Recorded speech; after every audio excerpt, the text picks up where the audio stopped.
जैसा कि कल के वीडियो में हमने इंस्टा मनी ऐप का रिव्यू किया था, उसके बारे में आपको बताया था कि भाई इंस्टा मनी किस तरीके के लोन देती है। तो दोस्तों उसी कड़ी में आज हम पूनावाला फिनकॉर्प के बारे में जानेंगे कि पूनावाला फिनकॉर्प से अगर आपने लोन लिया है तो उसका रेट ऑफ इंटरेस्ट कैसा रहता है, पूनावाला फिनकॉर्प का बैकग्राउंड क्या है और पूनावाला फिनकॉर्प का रिकवरी प्रोसेस क्या रहता है। दोस्तों रिकवरी प्रोसेस जो है वह लोन धारक के लिए सबसे इंटरेस्टिंग इशू होता है दोस्तों, क्योंकि दोस्तों जैसा कि आप सभी जानते हैं कि हमारे देश में आम लोग जब लोन ले लेते हैं तो ज्यादातर केसेस में कई बार विषम परिस्थिति होने की वजह से लोन डिफॉल्ट हो जाता है, और जब लोन डिफॉल्ट हो जाता है तो अलग अलग कंपनियों का अलग अलग तरीके का रिकवरी प्रोसेस होता है।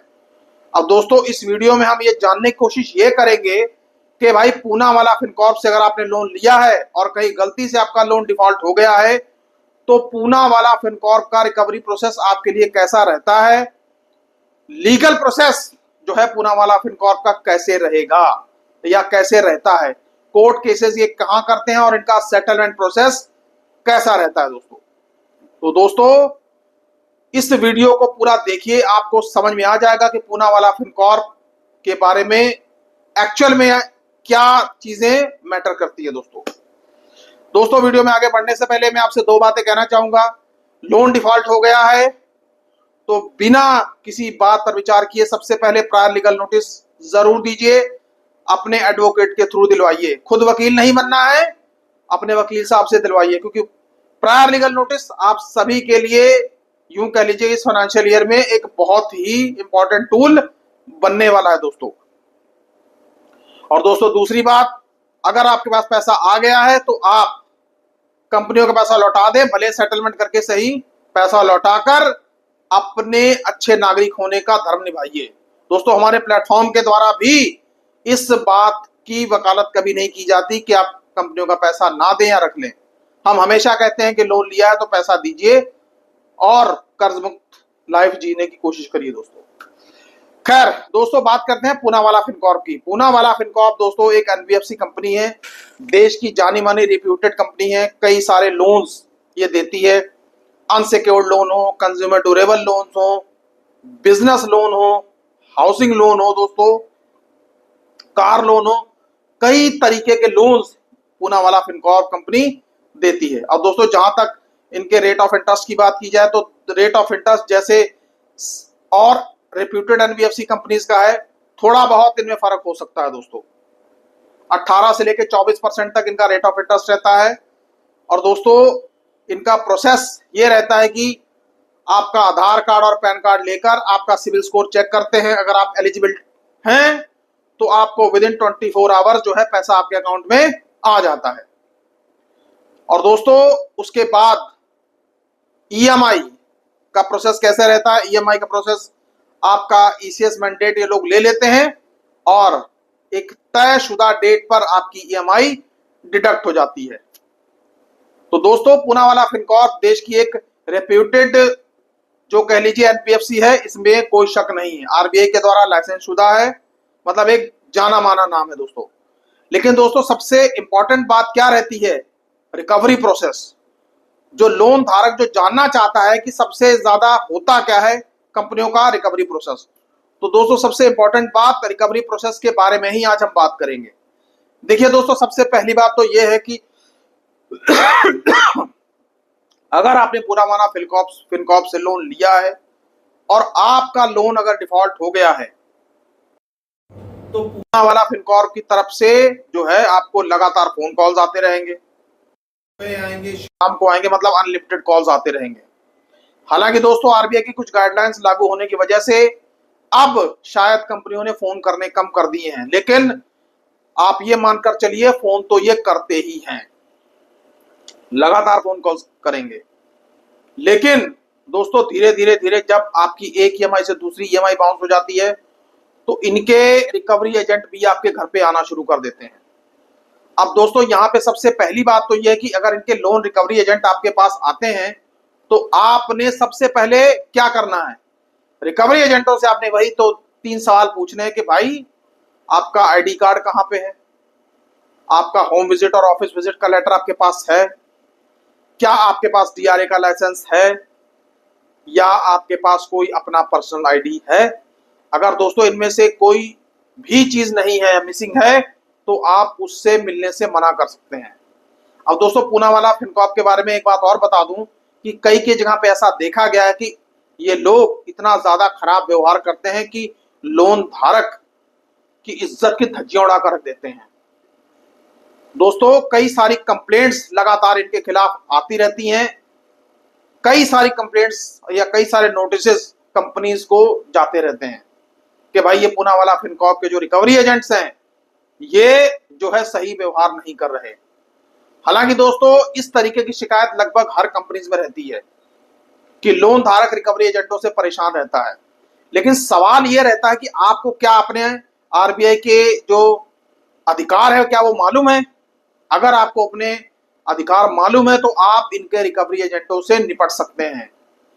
सबसे पहला जो टारगेट ये रहता है इनका कि इन लोगों को डराना, डरा के पैसा वसूलना। लेकिन अगर आप डर गए, परेशान हो गए तो आप समझ लीजिए कि फिर आप जहां से भी करके आप इनको पैसा लाकर दे देंगे।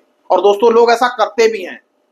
लेकिन अगर आप पूनावाला फिनकॉर्प के कस्टमर हैं और आपका लोन डिफॉल्ट हो गया है, पहले आराम से बात करिए। अगर नहीं मानते हैं तो फिर आप लीगल स्टेप्स ले सकते हैं, जैसे कंपनी को नोटिस भेज दीजिए। रिकवरी एजेंट आपको परेशान कर रहा है, आपके साथ अभद्रता कर रहा है, गाली गलौज कर रहा है, मारपीट कर रहा है, कि जैसा कि आरबीआई ने इन सब चीजों पर सख्त पाबंदी लगा रखी है। अगर इस तरीके की बातें लोन रिकवरी एजेंट आपके साथ कर रहा है तो कानूनी एक्शन आप इनके ऊपर ले सकते हैं।